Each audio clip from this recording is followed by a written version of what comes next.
Hello everyone, कैसे हैं आप सब। Welcome back wifi study with Nandini. Discuss करेंगे 19 सितंबर के करंट अफेयर।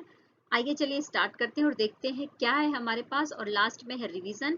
जैसा कि आप सबको पता है कि प्रीवियस क्लास में जो कुछ पढ़ते हैं उसका रिवीजन करते हैं। और ये सब कुछ, ये सारा जो कंटेंट है वो आपको टेलीग्राम के लिंक पर पीडीएफ के फॉर्म में आपके लिए उपलब्ध है, तो वहां से पढ़ सकते हैं, नोट्स बना सकते हैं। और अगर आप तैयारी कर रहे हैं किसी भी एग्जाम के लिए तो सबके लिए हमारी जो क्लास है वो बेनिफिशियल होती है। तो चलिए स्टार्ट कर। देखिए, फर्स्ट क्वेश्चन है हमारे पास कि 2023 का सिंगापुर ग्रैंड प्रिक्स किसने जीता है। तो इसका आंसर है कार्लोस सैंज। इन्होंने 2023 का सिंगापुर ग्रैंड प्रिक्स जीता है। साथ में ही ये किससे बिलोंग करते हैं, तो ये फेरारी जो क्लब है उससे बिलोंग करते हैं। और मैक्स वेरस्टैपेन, जिनके बारे में हमने कुछ दिन पहले पढ़ा था, उनको हराते हुए सिंगापुर ग्रैंड प्रिक्स फेरारी के कार्लोस सैंज ने जीत लिया है ये खिताब, याद रख लेना।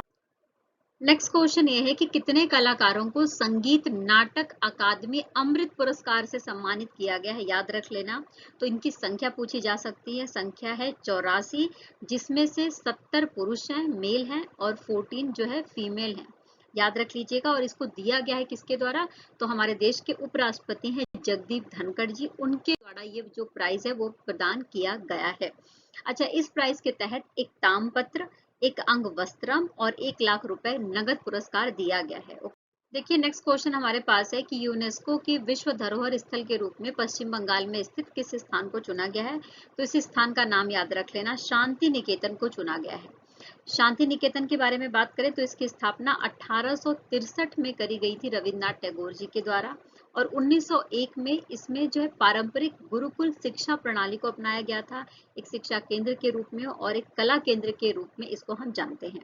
यूनेस्को की 45 नंबर की बैठक हो रही थी सऊदी अरब के रियाद में, ओके, जिसमें ये डिसीजन लिया गया कि जो भारत का शांति निकेतन है वो भारत के 41वें विश्व धरोहर के रूप में शामिल किया जाएगा यूनेस्को के विश्व धरोहर स्थल के रूप में। ओके, आई होप कि आपने सारी बात समझ ली होगी। और रविन्द्रनाथ टैगोर जी विश्व भारती की जो उनकी विचारधारा थी उससे बहुत ज्यादा प्रभावित थे और उस विचारधारा का समर्थन कर रहे थे। क्लियर।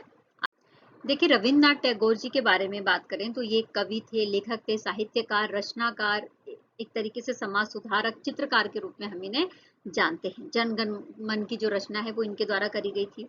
1913 में इनको साहित्य में नोबेल पुरस्कार भी दिया गया था।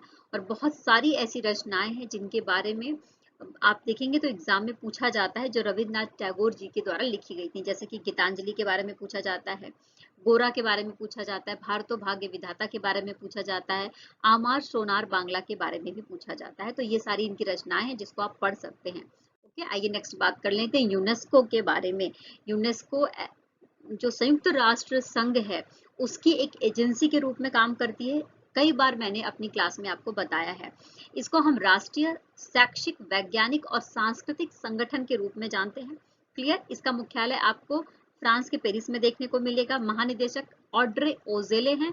और इसकी जो स्थापना के बारे में अगर मैं बात करूं तो यूनाइटेड किंगडम के लंदन में 16 नवंबर 1945 में इसकी स्थापना करी गई थी। प्रेजेंट टाइम में 193 जो इसके देश हैं वो सदस्य हैं और 11 सहयोगी सदस्य देश इसमें शामिल हैं। यूनेस्को के बारे में हमने बात कर ली। संयुक्त राष्ट्र संघ की एक विशेष एजेंसी के रूप में आप इसे समझ लीजिएगा। ओके, पूरी दुनिया में सांस्कृतिक, शैक्षिक और वैज्ञानिकता को बढ़ावा देने के लिए एक एजेंसी के रूप में ये काम। हाल ही में किस स्थान पर आदि शंकराचार्य की 108 फुट की प्रतिमा का अनावरण किया गया है, तो याद रख लेना, मध्य प्रदेश के ओमकारेश्वर में।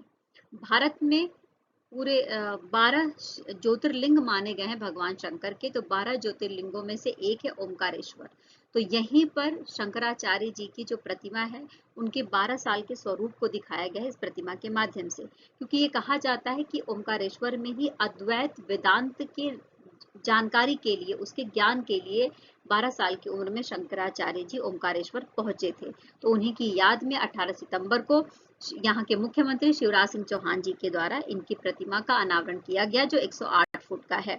अगर इसकी एग्जैक्ट लोकेशन के बारे में मैं आपसे बात करूं तो इंदौर से 80 किलोमीटर की दूरी पर एक डिस्ट्रिक्ट है जिसका नाम है खंडावा। तो वहां पर मेधांता शहर है और मेधांता पर्वत है। तो मेधांता पर्वत पर ही ओमकारेश्वर के पास इनकी प्रतिमा लगाई गई है। ओके, आई होप आपने सारी बात अच्छे से समझ ली होगी। शंकराचार्य जी के बारे में बात करूं तो 8वीं शताब्दी से ये रिलेट करते थे।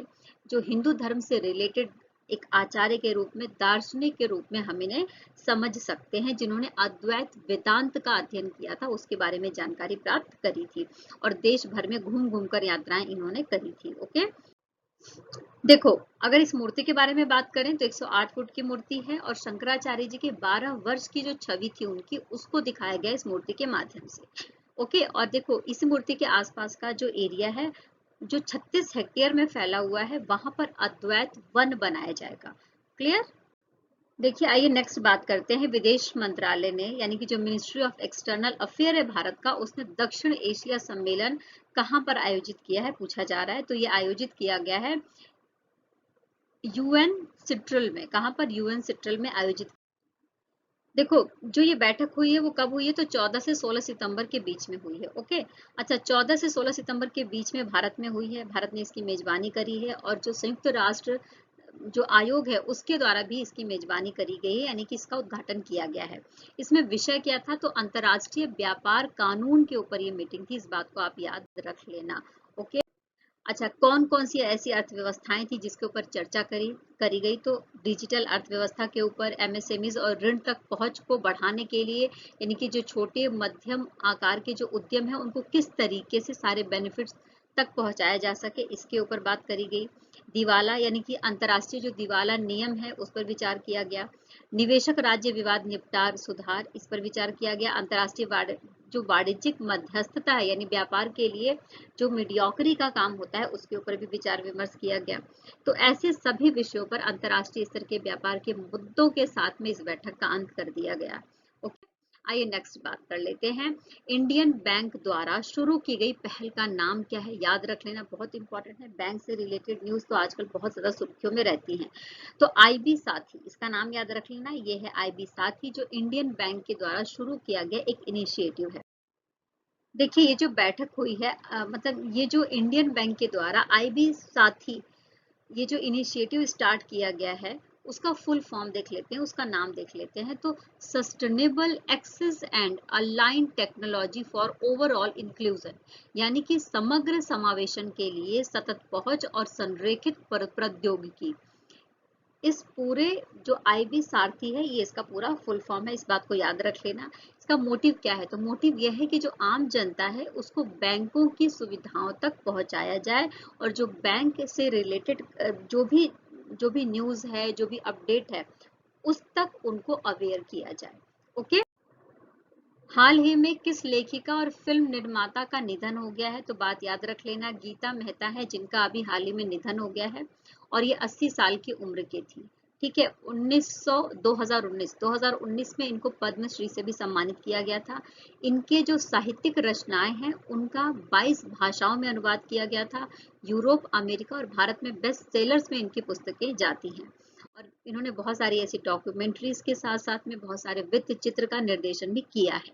ठीक है, अच्छा देखो, इनकी जो डॉक्यूमेंट्री थी डेडलाइन बांग्लादेश, जो 1971 का जो बांग्लादेश मुक्ति युद्ध था उसके ऊपर केंद्रित था, जो काफी ज्यादा फेमस हुआ था। Okay, clear?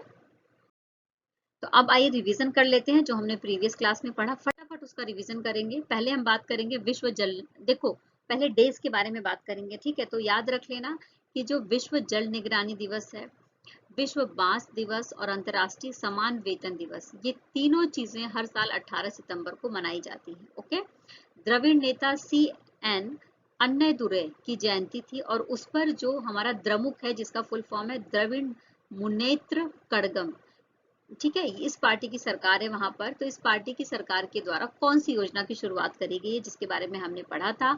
तो कलेगनार मगलिर उरीमाई थित्तम, इस योजना के तहत क्या किया जाएगा? जो परिवार की मुखिया महिला है उसके अकाउंट में 1000 रुपए प्रति माह डाले जाएंगे और इसके लिए 1.06 करोड़ महिलाओं का रजिस्ट्रेशन भी कर लिया गया था। ओके, आइए नेक्स्ट बात कर लेते हैं। क्रिप्टो को जमीनी स्तर पर अपनाने में भारत का कौन सा स्थान है? तो प्रथम स्थान है। अपने आप में बहुत इंपॉर्टेंट न्यूज है, क्योंकि प्रथम स्थान ऐसे आसानी से नहीं मिलता। तो जमीनी स्तर पर जिसने क्रिप्टो को अपना लिया है वो कौन सा देश है? तो भारत है और भारत को इसमें प्रथम स्थान दिया गया है, इस बात को याद रख लेना।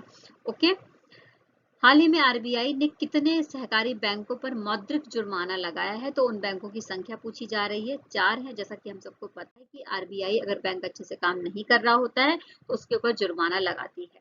टाइम पत्रिका ने अपनी द वर्ल्ड बेस्ट कंपनीज 2023 की एक सूची बनाई है और उसमें किस भारतीय कंपनी को शामिल किया है? तो याद रख लीजिएगा, इन्फोसिस को शामिल किया गया है टाइम्स पत्रिका के द्वारा द वर्ल्ड बेस्ट कंपनीज 2023 की जो लाइन है उसमें। ओके, नेक्स्ट बात करेंगे, भारत सरकार के द्वारा कृषि सांख्यिकी के लिए लॉन्च किया गया एकीकृत पोर्टल था, उसका नाम पूछा जा रहा है। तो देखो, ये एकीकृत पोर्टल, इसके माध्यम से जो किसान है वो डायरेक्टली जो भी भारत सरकार के द्वारा पॉलिसी बनाई जा रही है कृषकों के लिए, उसके बारे में जानकारी प्राप्त कर सकता है। तो इस ऐप का नाम क्या है? तो इस पोर्टल का नाम क्या है? तो यूपीएच इसका नाम दिया गया है, इस बात को याद रखिए। देखो, नेक्स्ट बात कर लेते हैं, international organization of legal metrology certificate जारी करने वाले देशों में भारत का कौन सा स्थान है? तो भारत का स्थान 13वां है, इसको याद रख लेना। एलआईसी ने कितने लाभांश का चेक भारत सरकार को सौंप दिया है?